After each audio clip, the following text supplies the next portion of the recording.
Chicago Public Schools unveiled a school reform strategy that would change the course of the school district and fundamentally reshape long-term approach to failing schools.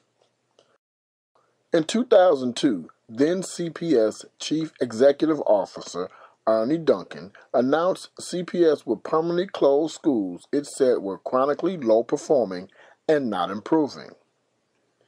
He eventually closed more than a dozen of the city's worst schools, reopening them with new principals and teachers.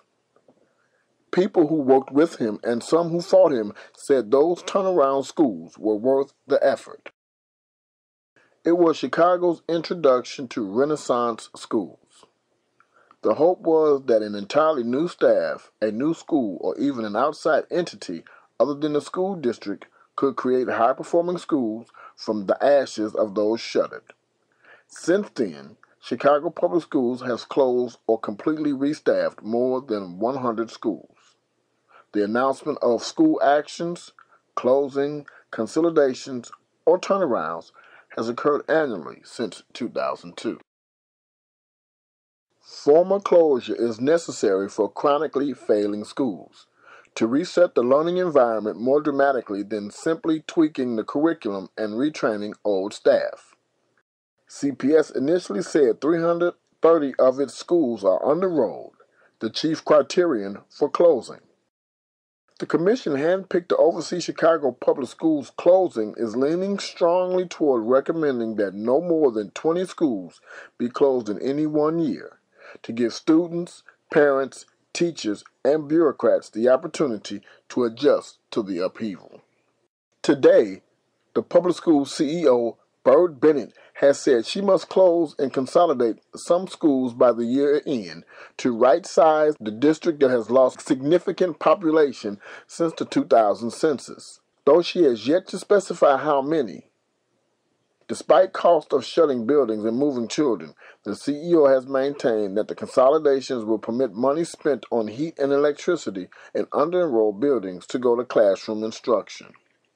The performance of replacement schools, those located in buildings where either closure or turnaround has occurred, is also mixed. 15% of them were rated level 1 by CPS, the highest performance level according to the most recent data of 2011 to 2012.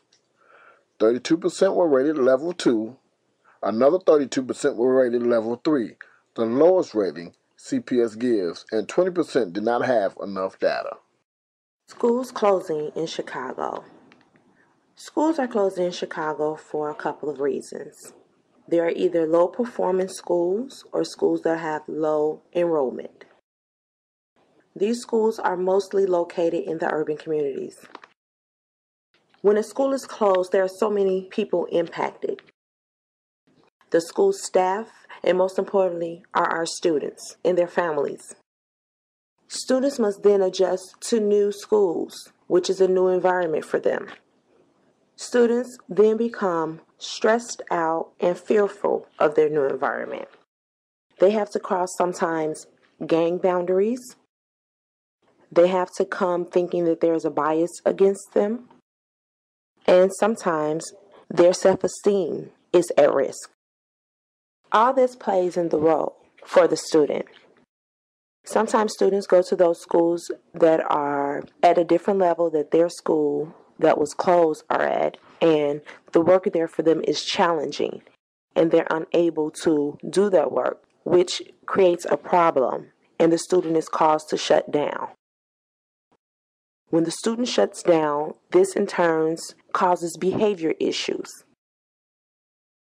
All of this is taking place in the classrooms with the new students. This is then causing a disruption to the classroom. Students are then trying to get adjusted to the new environment, which at the new school may have different rules and regulations that they're not accustomed to. When schools are closed and students are forced to go to another school, those teachers that are receiving those students have to have those classrooms prepared with interventions that can target all of these behaviors and target our students' needs. and hopefully that there are resources that goes along with those students. In preparing for the realities of the classroom, one must consider the repercussions of the changes that can and do arise. One such change is the possibility of school closings. There are several reasons CPS is expected to close schools in the near future, one of which is the underutilization of neighborhood schools in District 299. According to CPS school officials, closing an underutilized school means a savings of between $500,000 and $800,000.